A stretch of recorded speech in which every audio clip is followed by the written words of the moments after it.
Right now, the family of a young man shot and killed in Madison this past weekend is remembering his legacy. And we're staying mild right through the holiday, through Sunday at least, then big changes. We're going to have some precipitation in between. What form will it be? I'm going to let you know. Plus, Christmas is right around the corner. Yeah, tomorrow. We hear from some last-minute shoppers looking for that final gift. Welcome you to News 3 Now at 6. Good evening, everyone. Thanks for having us in tonight. Merry Christmas Eve and happy holidays. Well, we begin with this. A federal grand jury has indicted a former Middleton police officer for alleged child sex crimes. 26-year-old Miles Shoemaker of Sun Prairie is accused of coercing or enticing a minor for unlawful sexual activity.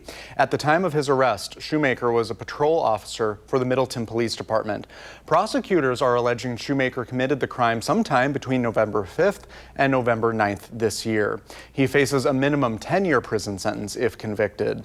The city of Middleton released a statement on the arrest, saying in part, the individual named in the indictment was briefly employed by the Middleton Police Department and resigned within 24 hours of his arrest. The city of Middleton no longer employs him. We take matters involving the safety and well-being of the community very seriously and will cooperate fully with appropriate authorities as required.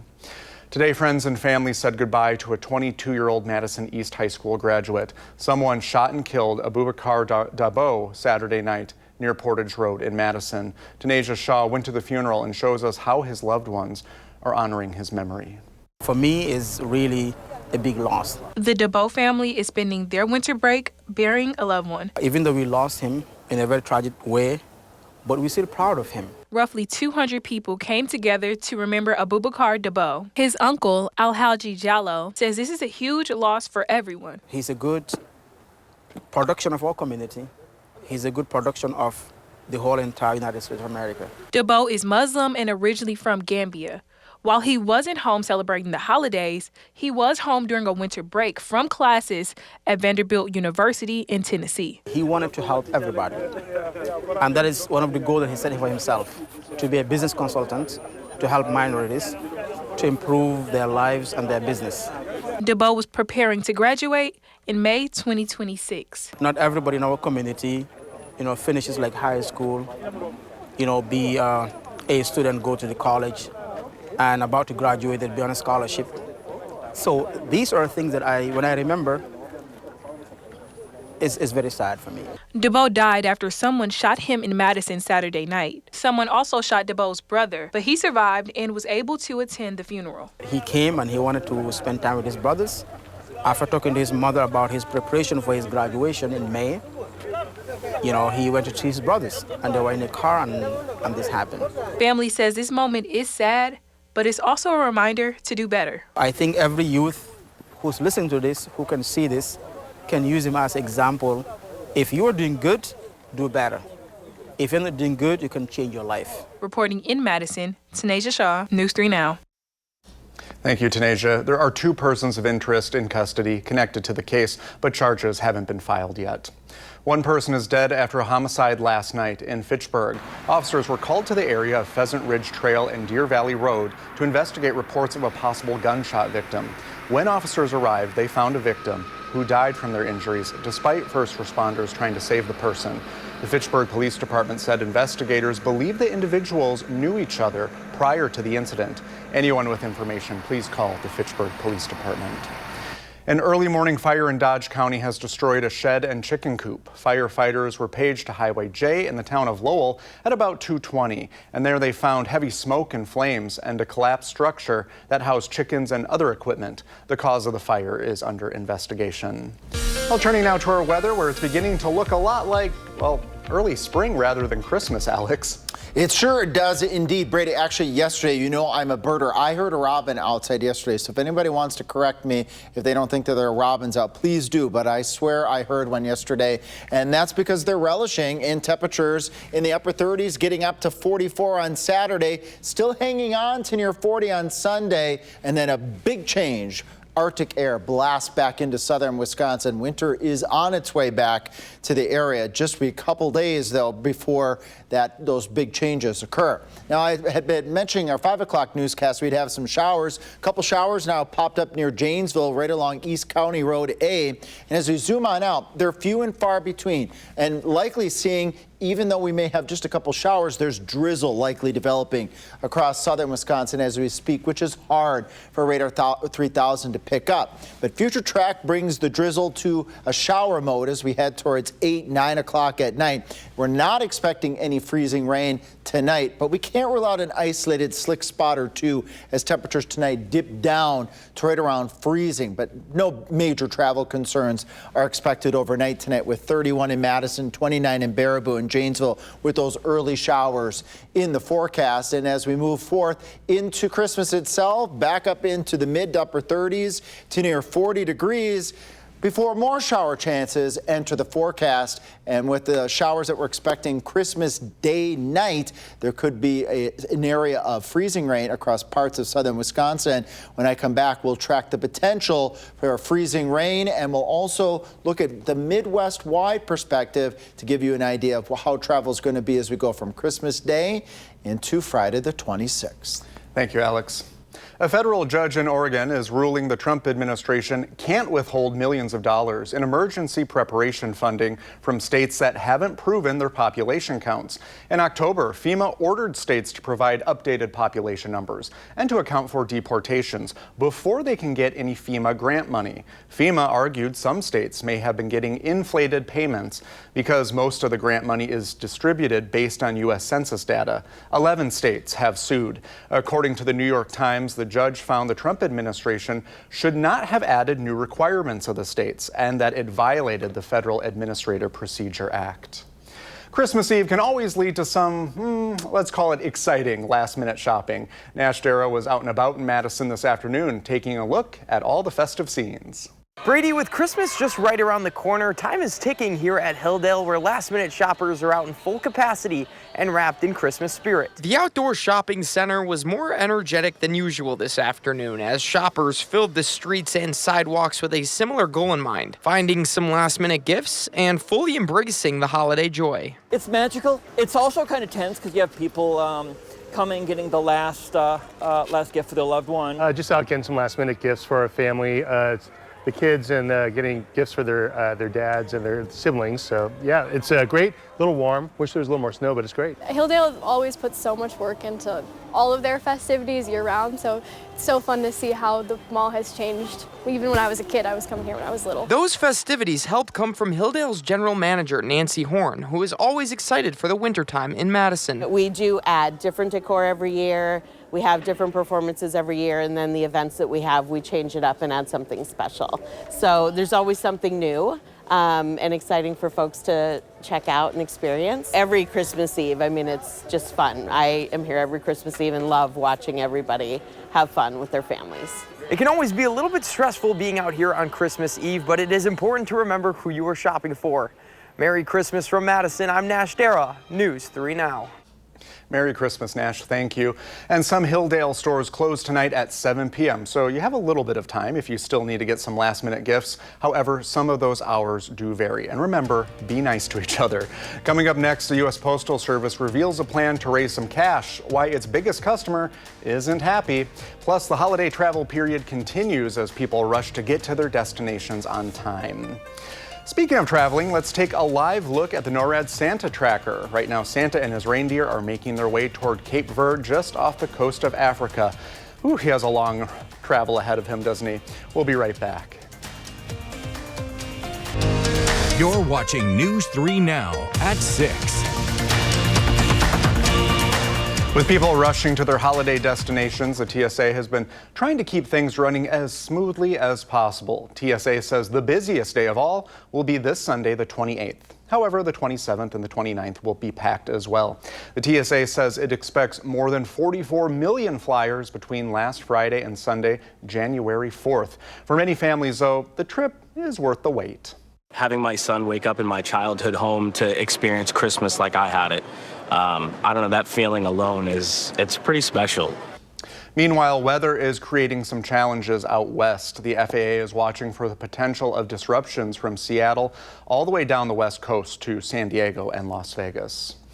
A plan by the struggling U.S. Postal Service to raise cash could cost the agency its biggest customer, Amazon. The Postal Service has a partnership with the online retail giant to deliver some orders to Amazon customers. The contract reportedly brings in about $6 billion a year, which the agency cannot afford to lose.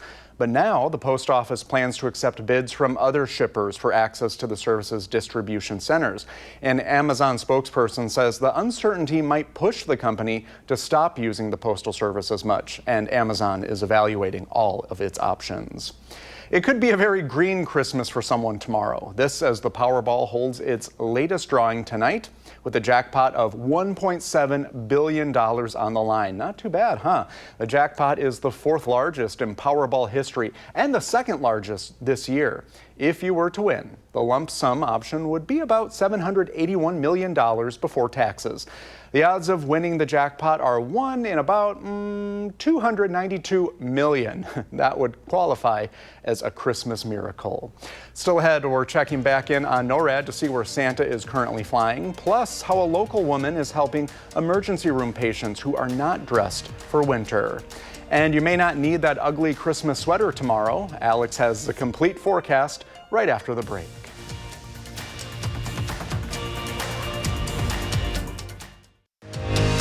You're watching News 3 Now at 6. Let's check back in on where Santa is right now. According to NORAD's tracker, the big guy is currently flying toward Brazil. And get this, so far Santa has already delivered 4.5 billion gifts to the world. And here I was proud I bought a couple of gift cards today. Okay, so what kind of weather can St. Nick expect when he makes it over to southern Wisconsin, Alex? Showery weather tonight. And that's not going to stop St. Nick at all here. We actually have a couple showers popping up on radar 3000 right now, just east of downtown Janesville, right along E County Road A, with that intersection of North County Highway KK. Just a few and far between. We're likely seeing those showers, as I was mentioning during the 5 o'clock newscast, start to materialize, especially for areas south and east of Madison. If there isn't a shower, drizzle is very likely forming across southern Wisconsin as we speak right now. We're not expecting heavy rain tonight, but just a couple showers and some drizzle. Those showers lining up from Mineral Point to Madison over towards Watertown down to Janesville as we head towards 8:30 or so at night. Moving through the rest of the night, just a couple dots, some drizzle overnight with cloudy skies as we start off Christmas Day. Going through the rest of Christmas Day into Christmas evening, another chance of showers right around 6 o'clock. Developing over far southwest Wisconsin. Watch the showers, and then just north of the Dells, Juneau, Adams, Marquette, Green Lake counties, getting a bit of freezing rain, briefly mixing in. That can make for some slick roads north of the Dells. The rest of southern Wisconsin, we will be all in the form of rain, as it looks like right now, with those showers continuing till about 4:30 in the morning on Friday, and then they'll scoot off towards the east as we head towards 9, 10 o'clock on Friday itself. So just don't let your guard down. Areas north of the Dells, a couple slick spots are possible. Christmas Day night going into the very beginning of Friday, the 26th. Overnight lows tonight, we will be in the upper 20s north of Madison, 31 in Madison, low to mid 30s from Platteville east to Monroe over towards Janesville. Get any wet surfaces, that will freeze a little bit tonight, so we can't rule out a slick spot yet tonight, but we're not expecting significant travel delays. And then we'll do mid to upper 30s on Thursday. Had some viewers saying, hey, last week you were saying 50 on Christmas. Why is it a bit cooler? Clouds make all the difference in the world. Without the bit of that sunshine we were expecting last week, that's why we're cooler. And that Midwest travel forecast, here comes that weather system as we go into Thursday. Well, we can go back here one slide. There we go. On Thursday itself, expecting cloudy skies with those showers moving in to southern Wisconsin with that better chance for that freezing rain from central Wisconsin north up into northern Wisconsin. But the overall travel impacts here in the upper Midwest not expected to be significant. Temperatures climbing up to 44. 39 on Sunday, and then the big change here as the temperatures crash as we move through Sunday, falling into the 20s and then into the teens as early as later Sunday night. And then get this, waking up between 10 to 15 below, wind chills come Monday morning. So big changes are in the forecast after our mild temperatures leading all the way up to Saturday. There's that Arctic air building back into the area as we round out 2025 and start 2026 on a winner-like note. But then again, it is winter. Brady? It is indeed. Thank you, Alex. The waiting room of a hospital emergency department is probably the last place you'd expect to find Christmas cheer. A Monroe woman is trying to change that. She saw a need and is showing us that a little bit of yarn and a whole lot of love may be just what the doctor ordered. Can I get your name and date of birth? Most people end up in the emergency room on their worst days. You're all checked in. To get fixed up or stitched up. It's nice to have something to give back. Elizabeth Wilson found a way to make their visits a little bit better. I'm working on a pair of slippers that I've never done before, and they're supposed to look like the Grinch, so. With a heart several sizes bigger than that green guy's. The Jim Carrey version is my favorite. Wilson steals whatever free moment she has to crochet. It keeps my mind busy. She puts whatever she creates, hats, scarves, gloves, right here on and under this tree in the lobby of the emergency department at SSM Health Monroe Hospital.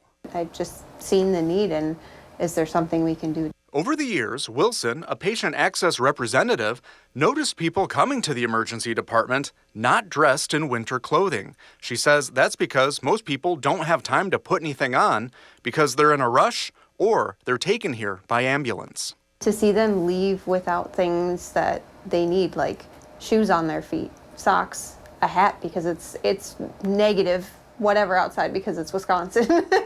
That's why she started this giving tree this year, so patients can pick up whatever they might need to stay warm.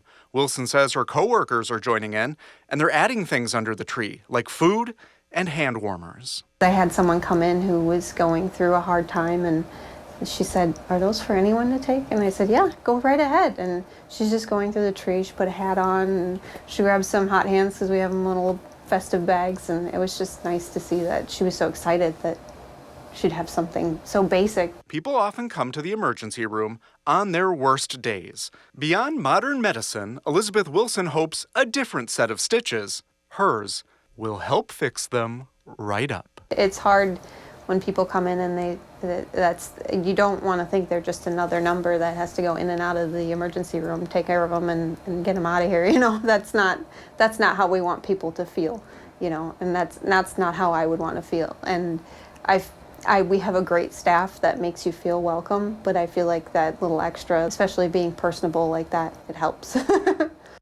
See, just a little bit of kindness goes a long way. Wilson hopes to continue this tradition every year. After the break, how the Packers are gearing up for a big matchup with Baltimore. Sports is next.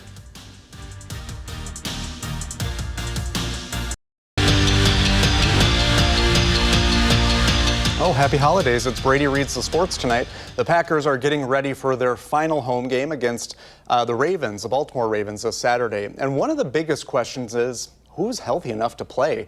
News3 Now senior Packers writer Jason Wilde shows us from Lambeau Field. Not only are the Packers dealing with uncertainty at quarterback, where starter Jordan Love is dealing with the concussion protocol from the NFL, and backup Malik Willis is dealing with a shoulder injury he suffered against the Bears last Saturday night. They don't know what their star running back Josh Jacobs will be able to do throughout the week and on Saturday night against the Baltimore Ravens here at Lambeau Field. Jacobs has been dealing with a knee injury for almost 2 months now, and he wasn't able to finish the game in Chicago. Matt LaFleur says he would love to give his running back some rest, but that may not be possible given the stakes. Well, I wish we were in a better position to do that. If we feel like it's, this is where the collaboration comes in, I think, with myself, with him, and our athletic trainers, in terms of what's best for the short term as well as trying to weigh in the long term. We'll have more on Josh Jacobs' status and everything else you need to know about the Packers on our website, channel3000.com. And while you're there, make sure you sign up for the Packers newsletter, which delivers that coverage directly to your inbox every single day. In Green Bay at Lambeau Field, Jason Wilde, channel3000.com. And a reminder, the Packers game against the Ravens will be airing on the streaming platform Peacock at 7 p.m. We have a programming note to pass along to you regarding our NFL coverage this Sunday. Originally, our area was scheduled to air the Pittsburgh-Cleveland game at noon. However, the NFL is now switching that game with the Seattle-Carolina game to do the playoff implications behind the matchup. And don't forget to watch a special episode of the Wisconsin Huddle this week. Sports director Andrew Banstra takes a look at the best of Wisconsin volleyball. We'll bring you the best segments from our volleyball guests from this past season. That airs this Friday at 6:30, right after News 3 Now at 6. I am all ready for Christmas. I was just going to say, you changed. Oh my gosh, I did. Surprise. I'm very quick. Yeah, it's good sweater weather out there. Indeed it is. Even though it's mild, it's still great for sweaters out there because it is a bit on the damp side. We are taking a peek at some showers as we go into overnight. And then again, Thursday night. So it's Christmas Day night into Friday. Could have a little bit of freezing drizzle. And before I talk about that freezing drizzle, just note next week is going to be much colder, so get ready for that. I will be here tomorrow night for our 9, Fox, 10, 3. We'll be tracking those showers, and if there is any freezing drizzle, I'll be first to show you where that freezing drizzle lines up because there could be a couple of slick spots in the area tomorrow night. Santa is making his way to Wisconsin. Looks like he was at King Edward Point, South Georgia, and the South Sandwich Islands, so he'll make it here soon. He's on his way. All right. Thanks for watching us. Happy holidays, everyone. Be safe.